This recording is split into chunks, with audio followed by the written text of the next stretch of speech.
A bullet striking the president in the right temporal area would have exited in the occipital region in the rear of the head, and this would be completely consistent with the wounds seen by the Dallas doctors. Although pushed to do so, the House Assassinations Committee refused to show the Dallas doctors the autopsy photographs and x-rays of the president. We have done what the Assassinations Committee refused to do. Here is the result.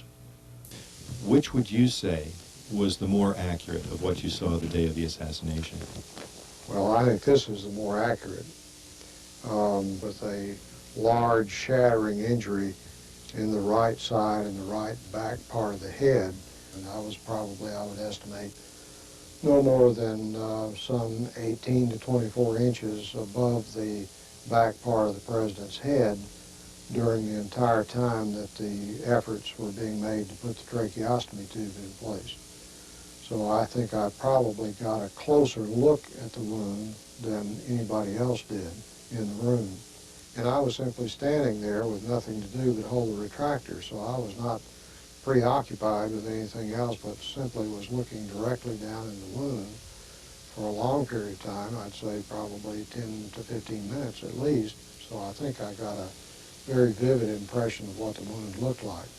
There was a large gaping wound in the right back part of the head, and this is the drawing that I had made for Josiah Thompson's book. I would have thought the wound was in this area right here. The occipital-parietal area is where, and of course I know more information having seen the x-rays and things, but in the instance of the time of the resuscitation or attempted resuscitation of President Kennedy, I would have thought that the wound was right in here, and that the fracture, I know subsequently extended all the way to the front of the skull. This is where I remember on the right side of the president's head. Would you show approximately where you remember the large exit wound being? You see, he would That's correct. have been, it was up in this area. From the view I had, the rear would be looking towards the back of the head, you know, so. You know, it's something wrong with it. I'll leave it at that. Well, this is a rounded, beveled wound in the bone, right here.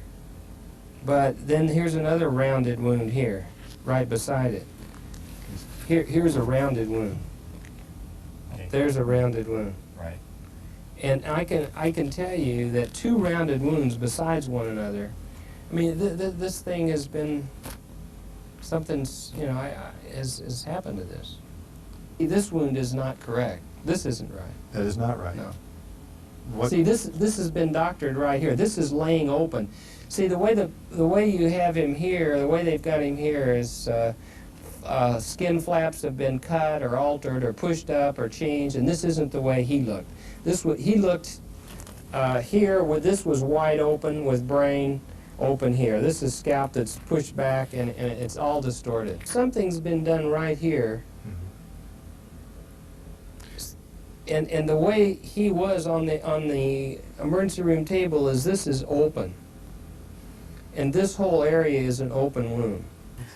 I recall the injury being right along in this area. I know they lifted it up for me to see the injury at the back of the head. Okay. But you remember there being a large hole there that is not apparent in the Oh photograph? yes, there was a big hole there. There was a large hole back in this area. That here's your right ear. Is there a hole? Here is the wound here. The right parietal occipital, the size of a baseball.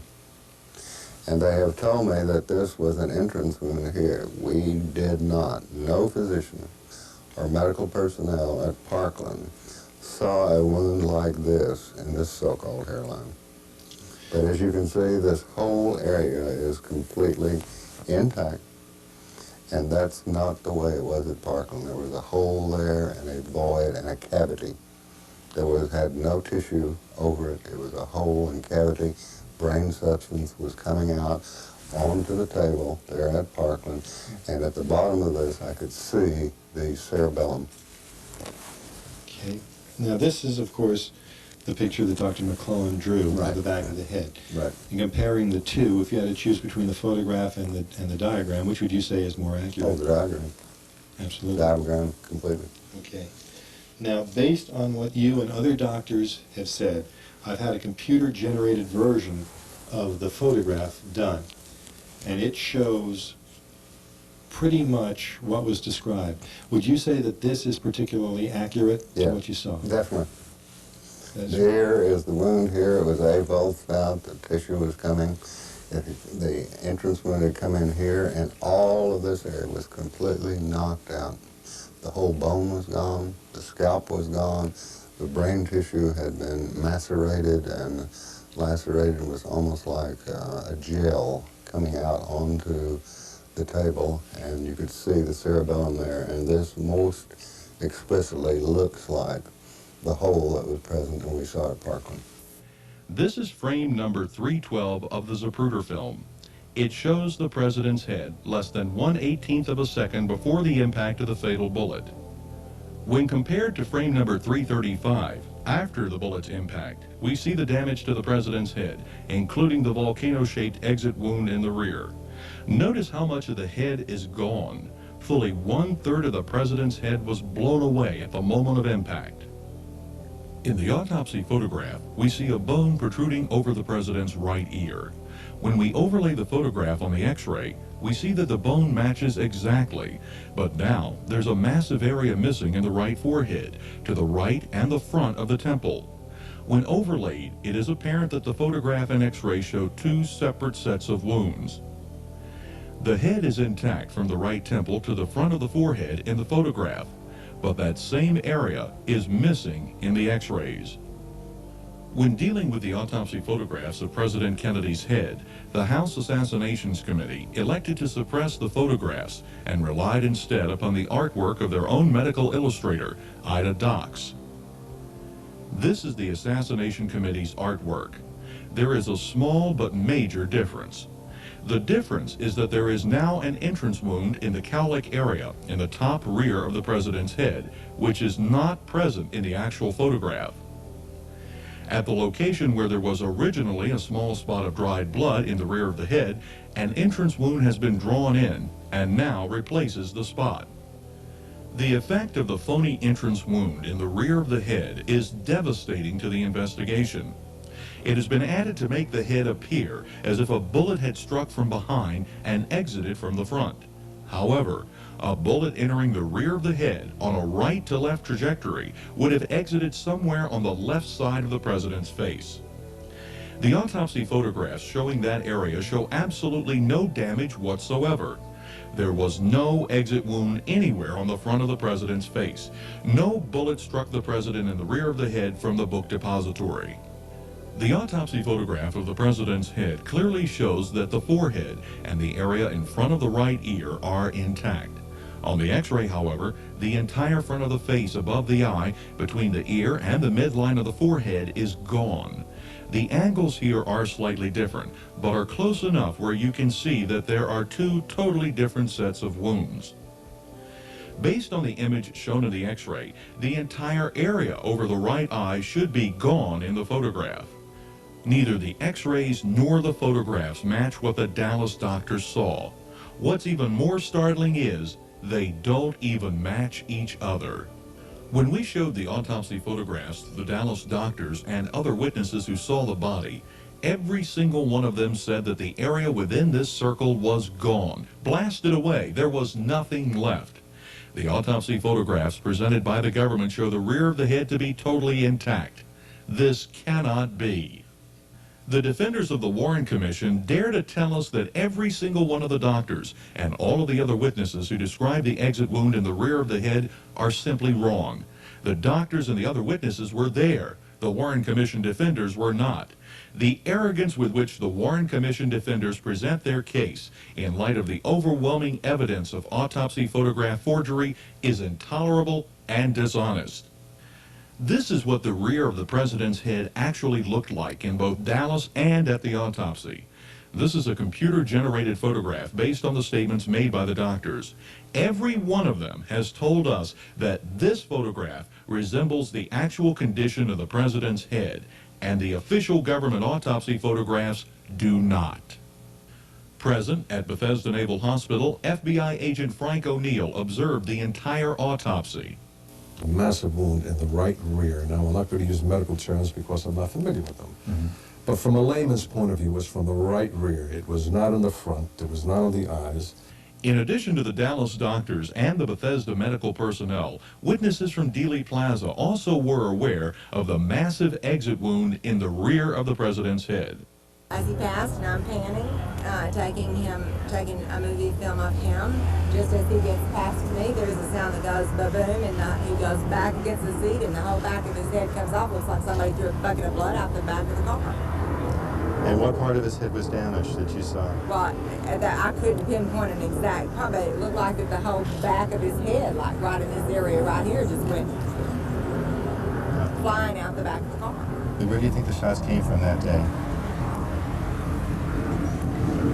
Just to the right of that three-trunk tree and about 30 feet from the corner, west of the corner of the fence. The final shot had to come from the grassy knoll, somewhere in that area, to hit him in the side of over his ear. There was at least one shot came from that direction, and it took the top of his head off and blew his brains out and backwards. And I would swear that over my mother's grave to this day. His head was back this way, and it looked like a red halo, just matter coming out of his head. Marilyn, would you tell us, please, where you think that last shot came from and what the result was? Well, from the results of what I saw, his head exploding, absolutely, it exploded. I would think that the shot came from behind the picket fence, which borders the top of the grassy knoll. Could you show for the camera where that wound was? This side, like this, and toward the back, and his head was like this. See? When Jackie climbed out on the trunk of the car, when you saw her climb out on the trunk of the car, what was your impression that she was trying to do? I thought she was trying to retrieve part of his scalp. Ed Hoffman, a deaf mute, was standing above the on-ramp to the Stemmons Freeway just outside of Dealey Plaza. He saw into the president's car immediately after the shooting. He parked on Stemmons Freeway just above the on-ramp. He looked down as the president's car passed below him. He looked in and saw Mrs. Kennedy leaning over her husband.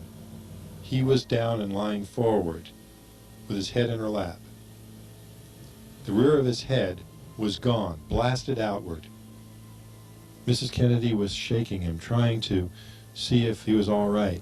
The rear of his head was gone. The president was lying flat. A Secret Service agent was lying on top, pushing Mrs. Kennedy downward. What I saw was not this. This is not the way the president's head looked. This is not what I saw. It did not look like this. The rear of the head was gone. This was there. This was not.